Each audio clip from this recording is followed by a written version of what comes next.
Hello, guys. Hi. We're finally doing it. Facially Conscious. We our are here. first podcast episode ever. Cannot Lots believe of it. practices. We did Lots have a of few. mishaps. That's right. What But happened we're the first finally time? here. It didn't record or something like that? Yeah. Practice makes perfect, though, right? Don't you think? Yes. It went mono, I think, and then the second time, nothing recorded. So this time, we're going to try one more time to get this out there because we have a lot of information to tell. We have a lot of things to say. So we are three women here, and I want to introduce Dr. Vicki Rapaport, who is one of the co-hosts on the show. She is a dermatologist here in Los Angeles for her entire life. She was born into it. I was. You were. Mm-hmm. Can you tell us a little bit about you? Of course.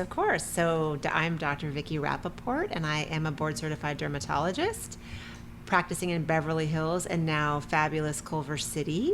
That's so exciting. It's so amazing. up and coming Culver City's there. the bomb. It really is. And born and raised in LA, did my training in Philly, but now I'm back. I'm never going back to Philly. I'm going to be here for the rest of my life. And I'm here to take care of both of you guys as well as all my other patients that I see. So lucky. And I think you know a little more than everybody else because your dad was a dermatologist and you grew up in a dermatology office. You probably heard a lot about it at home too. So I feel like you've had 2 lifetimes of education, kind of. Hundreds of years in Yes. my blood. Yes. You know a lot about a lot. That's why we're in such good hands with her. Yes, and then we have Julie over here, who we call Julie.com. This is Julie Falls. She is our overly educated consumer.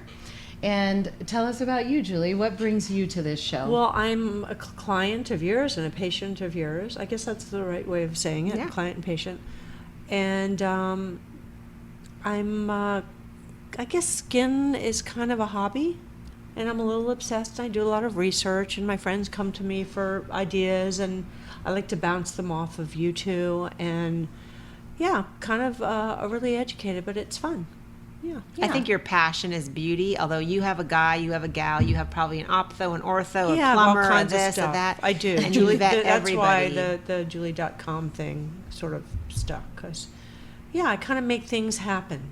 yeah. Yeah. And you also bring things to our attention that maybe we're not aware of that makes us also look into new things, which I appreciate. I love it. I enjoy your visits I because know. I'm like, what are you learning about now? What should I be looking into? And so I like that. Vice versa, because I learned so much from you. Yeah. The newest of the new procedures, doctors, all kinds of things. Well, I think when you're an esthetician, you learn from what you're used to learning, whether it's esthetician conferences, and I learn from dermatology conferences and my journals. But it's nice to have that consumer who's like the real deal, and you just open up our eyes to what the questions really are out there. And that's part of the reason why we're here, is because we want to answer those questions that people have that isn't something that we're thinking of, but we want to be there to answer them and give you guys a wealth of knowledge based on our training. So, based on your questions, Julie, hopefully we'll be, answering everybody else out there's questions that we can feel like we're educating everybody. Yeah, I think we're a good team. Yes, and I, as an esthetician, learn a lot from. I started my career in working with Dr. Vicki in dermatology for 8 years. I worked in your office as well as my own practice, and learned a lot medically that I think most estheticians don't learn, and they don't get that experience, and so they don't have that doctor connection where they can give that kind of advice. So it's kind of hard. Also, since then, I also observe a lot of other doctors, and when somebody tells me about laser or some new procedure I don't know about, I go and find out about it. I find out who's doing it. I go observe them. I try and find out from the doctor what's going on. I try to find out from the rep what's going on, and then I try and watch a patient go through it so that I can get a fully educated perception of what I think it's about, and then I'll kind of give my clients an overall view of what I think about that particular thing, because I think a lot of people are misguided. They also are doing things that people recommend them, whether it's their friend or their doctor or their esthetician, that might not be right for them, and they just get confused. And there's so much information out there, which I feel like is why we've come together, is to give our perception of what we know and what we've learned, and also talk to other doctors that we know and other people that we know, and reps and cosmetic chemists and people who are on the inside, that we can help give people a more educated decision of what they should do on their own. Because there's a lot of states where, you don't have that information. So you're going to a doctor, an esthetician, they're like, you should do this, this, and this. And you're like, but what is that? So we're here to kind of dissect everything episode by episode and kind of give you an overall view of what it is, what the downtime is, what it costs, who it's right for, who it's not right for, so that you can just search it. We'll have an episode on it, and then you can make a decision if it's going to be right for you or not. So there's a lot of, I think, beauty podcasts out there that talk to doctors, and it's a doctor per podcast, or they talk about something that they're selling. But I don't think people just break it down. We're not here to say the positives or negatives, but just the truth in what we've seen. Right, like an encyclopedia of beauty products, beauty procedures, ingredients, lasers. And I know with friends of mine, when they say, how can I make my skin look more like this? And so we'll talk about options. And that's one thing that the three of us talk about a lot. What are your options? How much downtime do you want? How much money do you want to spend? How invasive do you want to go? So there's so many ways to get to, a finishing line, but it just really depends upon, there's so many variables. So where are we going to start, Trina? I know, right? Well, let's get this party started. So first I want to say that we really want everybody here that's listening to be able to reach out to us with questions. So if you go to faciallyconscious@gmail.com, you will be able to ask us questions that we can then put into a future episode. We also will have an Instagram page that we're putting together, so anything we talk about, you can go there and we'll have links to things we're talking about. We're also going to do it live on YouTube, so that if you can't listen in the car to an episode or listen on a podcast, you can also watch it on YouTube. So we'll have different ways of getting things out there. And then we want to hear your stories too. So if we're talking about a laser that you had and something went terribly wrong, or you have an experience that was great, then we want to hear about it so that we can talk about it. And we'll do mini episodes where we talk to you guys and get more information out there for people. So I think the best place to start for us is going to be what do you do first? If you're new to taking care of your skin and you're like, I just want to start doing this, it's time. Where do I start? Like, do I start with a dermatologist? Do I start with an esthetician? Do I talk to a plastic surgeon? Like, do I go to Sephora and ask the right the lady at Sephora?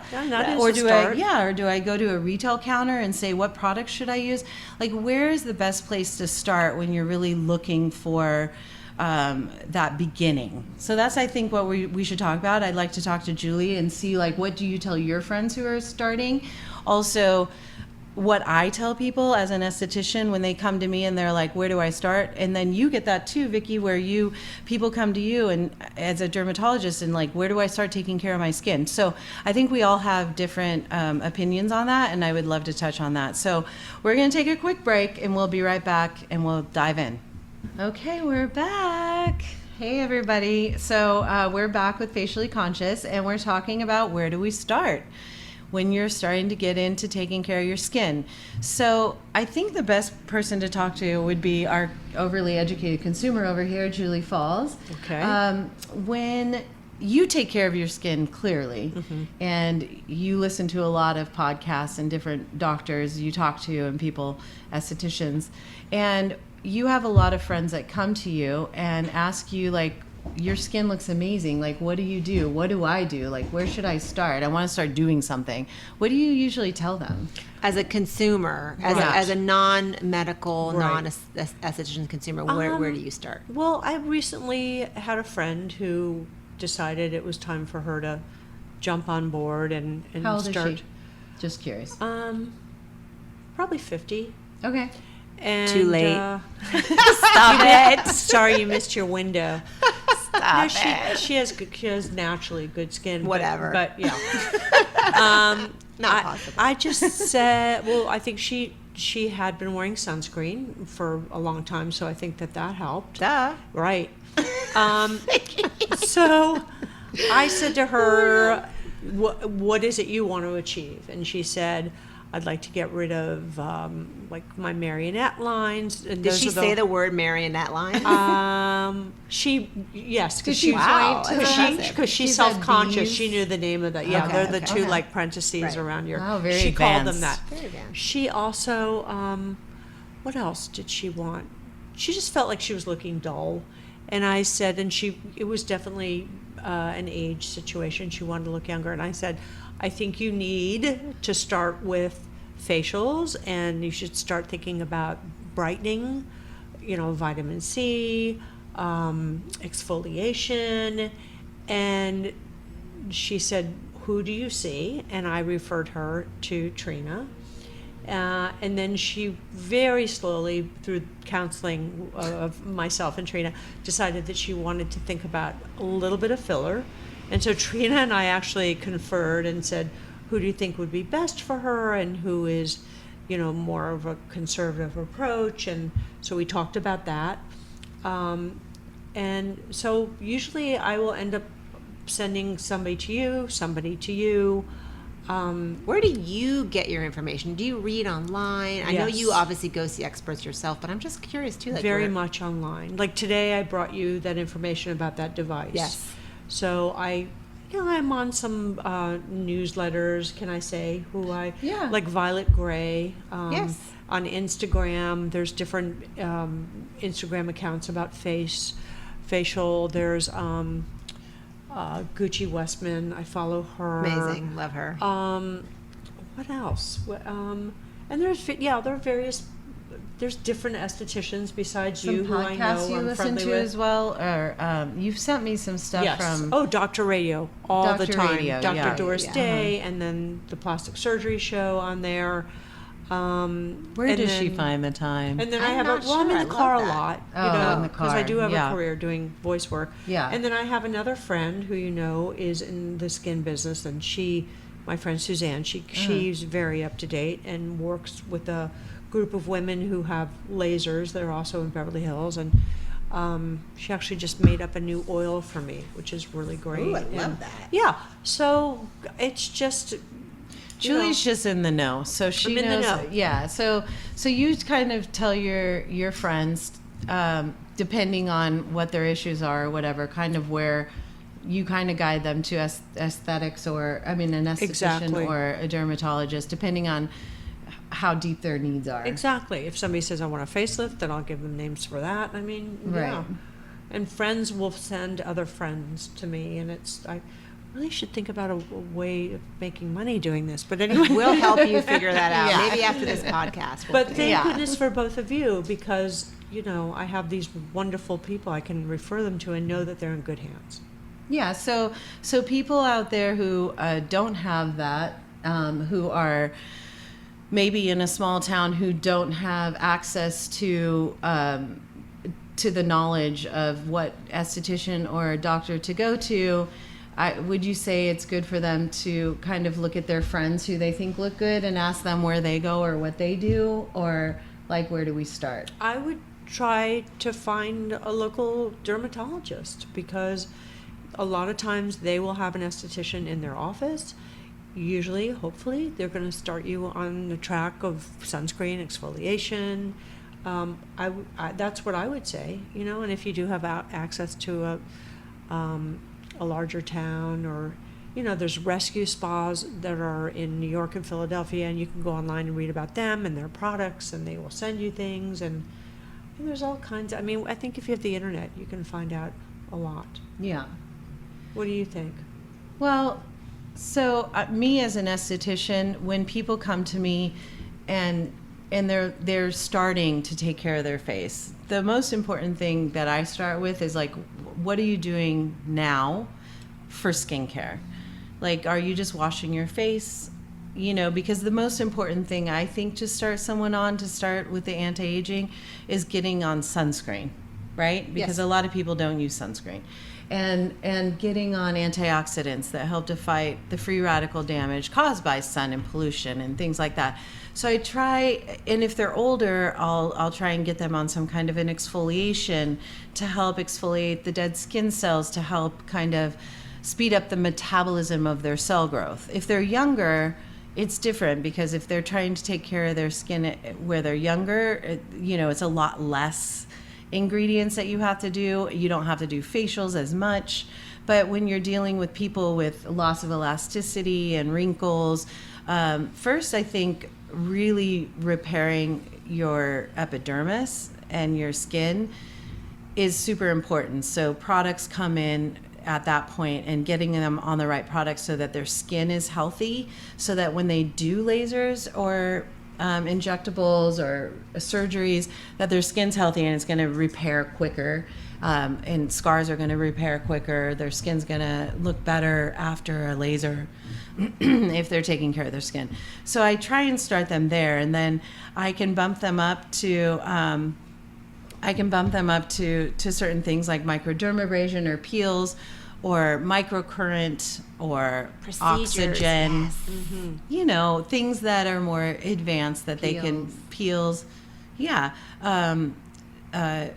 All of those more advanced things, I kind of dip their feet in first, make sure they're on a good routine, and then kind of start moving them into those more advanced things like the oxygen and the microcurrent and the LED panels and things like that.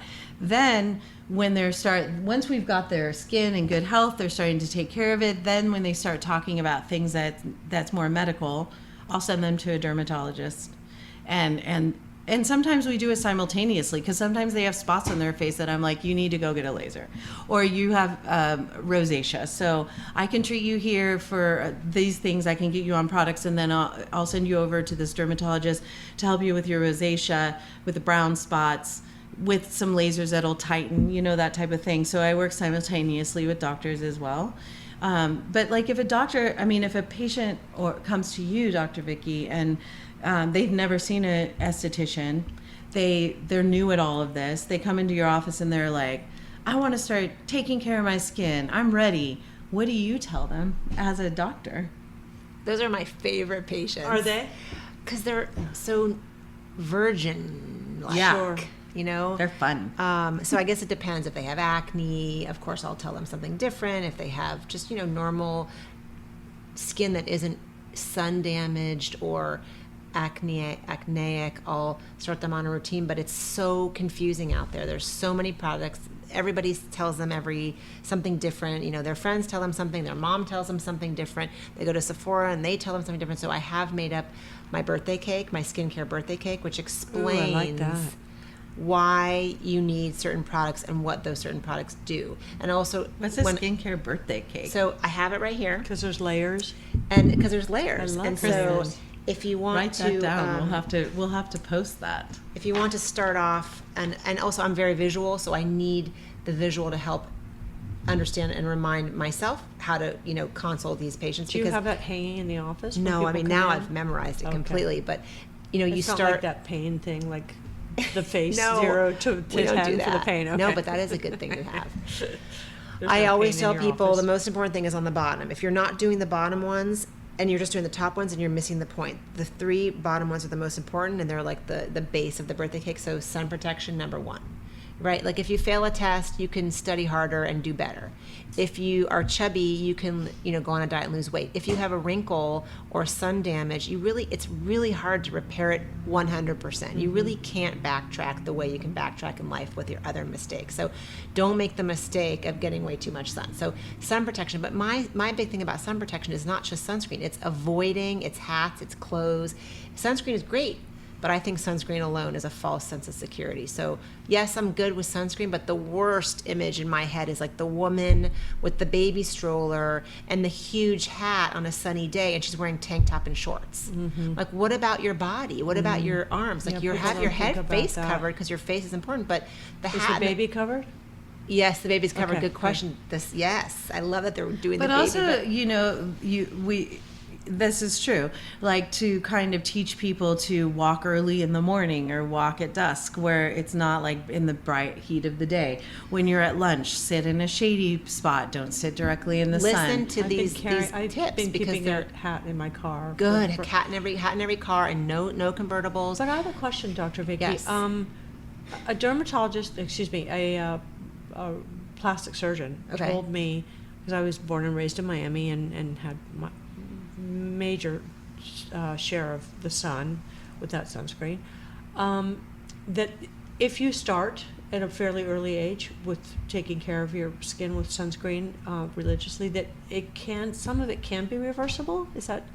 Or not necessarily reversible, but it's you've literally prevented the damage. But so yes, if you start early with sunscreen and sun protection, then it's preventable to get for the sun that you've had to turn into really, really terrible damage, That's what he i.e. meant. I wrinkles, see. brown spots, I God see. forbid, skin cancers. But the theory used to be that you get 80% of the sun exposure in your life you get before you're 18. And I understand what that means. It's because you're a kid, you're running outside, and once you either go to college or get a job, you're indoors more. Is it really 80% that we're getting before 18 years old? We're not really sure now if those numbers are correct, but if you imagine that, let's just pretend that it is correct. You're getting all this sun as a kid. If you wear sunscreen at an early age, that damage is really never going to come, and that's great. So I also think that in this day and age, we're more aware of it, so we're covering our kids. Like I've been covering my daughter in sunscreen and protecting her since she was little. Where Yes. when I grew up, I just baked in the sun all Yes. the time. Exactly. So I think The awareness times is are different. changing and awareness is more available. People are putting their kids in long shirts and covering them in the sun and making their kids wear hats and covering them in sunscreen. So I think they're more protected these days. you so, are totally right. You are Yeah. so right. And I always think that we're going to have less incidence of skin cancers in the next 20 years because of that generation that started wearing sunscreen at an Oh, I early hope age. so. Ladies, I'm so sorry to interrupt, but we need to take a quick break. And then we'll finish And my we're skincare. we're gonna birthday go on cake. to the birthday cake, skincare layers of how to take care of your skin. So we'll be right back.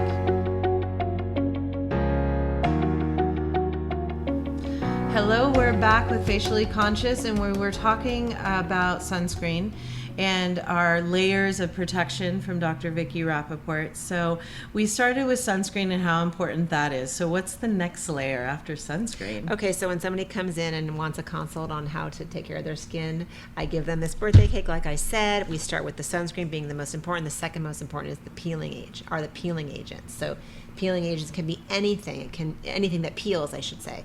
So any of the acids are peeling agents. They're weak peeling agents, right? The lactic, the glycolic, the salicylic, the pyruvic.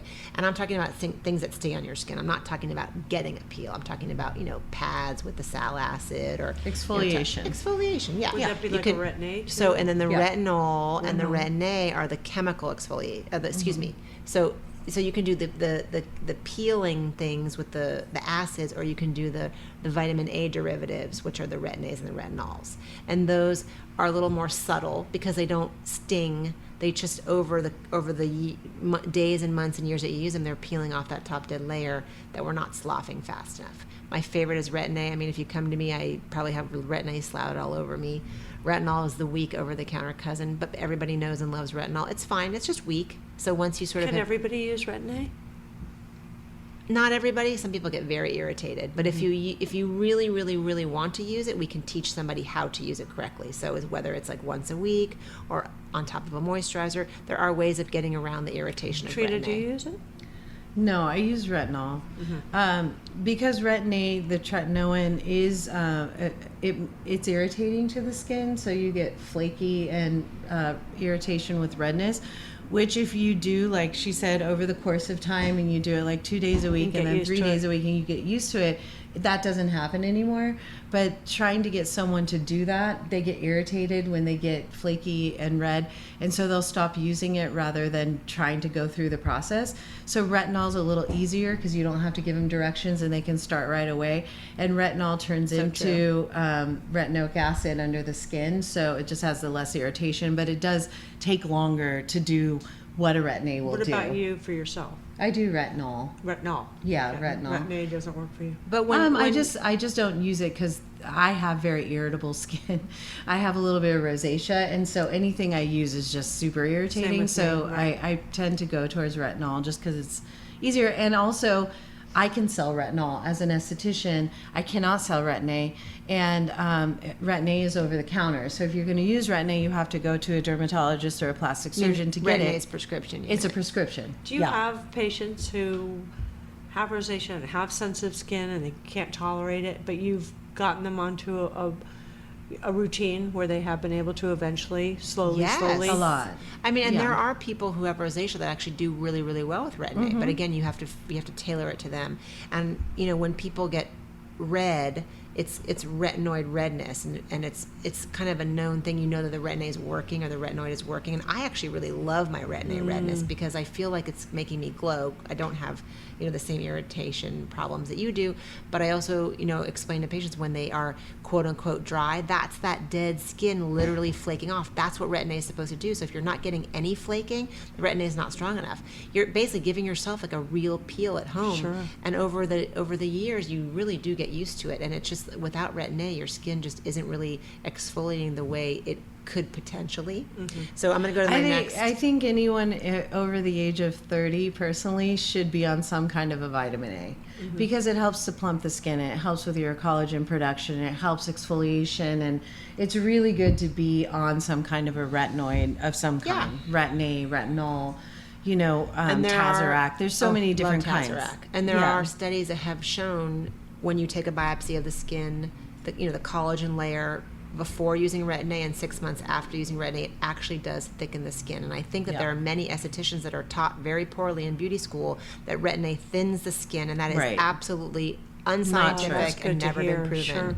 Yeah. So if that's the case, all you estheticians out there, please, please, please go back to the books and read a little bit more and find these studies, because you don't know. You were only taught what you're taught at beauty school. You don't know, and you don't challenge that, but it does not thin the skin. Interesting. No. I think what estheticians get confused with is that when they tell people to exfoliate and they over exfoliate, and then they get this sensitized skin that's red and irritating, you can't put anything on it, not even a cleanser or a gentle moisturizer, because your skin is burning, that they feel that you've taken the epidermis away and you're down to the dermis.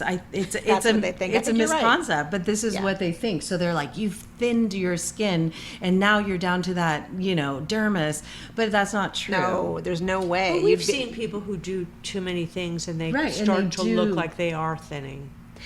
And some people have thin skin. And I maybe think you very can thin definitely skin. over exfoliate.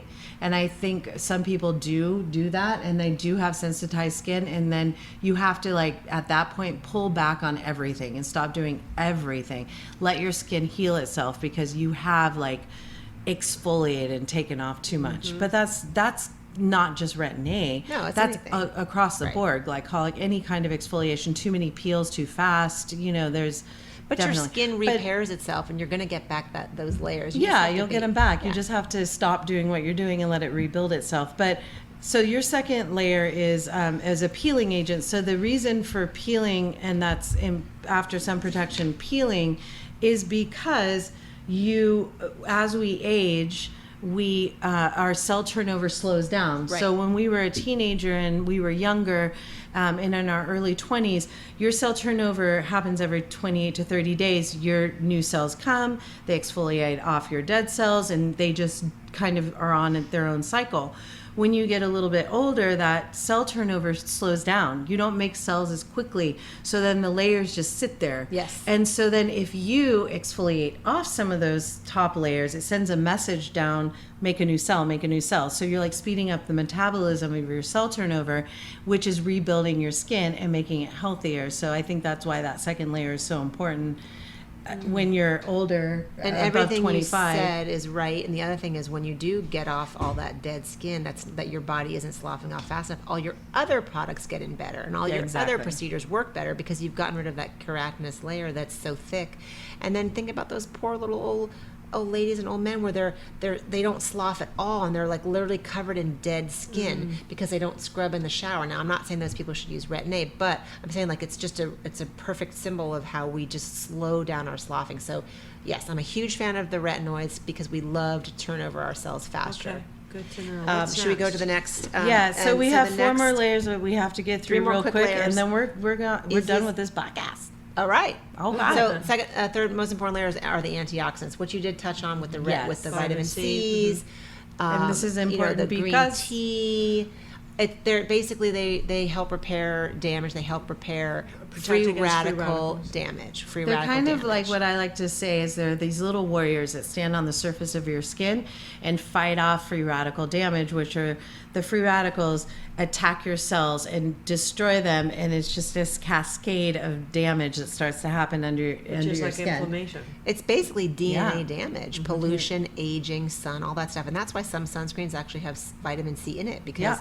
as you're getting the sun damage, hopefully not only is the sunscreen helping you, repairing. but the vitamin C is repairing the damage. Nice. It's weak, but it is the number one antioxidant out there. So whether it's a vitamin C serum or a vitamin C cream, it's not think super blended- strong, but they're very important. And Yeah. the other ones are the lycopene, the green tea, the other fruit Yeah, I fruit think blends extracts. of antioxidants work the best because they all kind of fight different parts of the free radicals. So I think doing blends of antioxidants are great, and then Yeah. it really protects your skin. It helps you have more of an even tone on the surface of your skin, helps to keep your cells healthy. So that's super important. Yeah. I agree.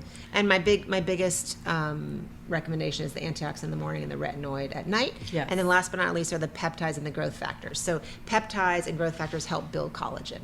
So not all growth factors are peptides, but peptides are actually growth factors. They're a little different in how they work, but if you get a growth factor or a peptide, it's different than all the other things you've done down below. It's different than sun protection. It's different than the retinoid. It doesn't peel. It doesn't, repair damage. It just helps build the collagen.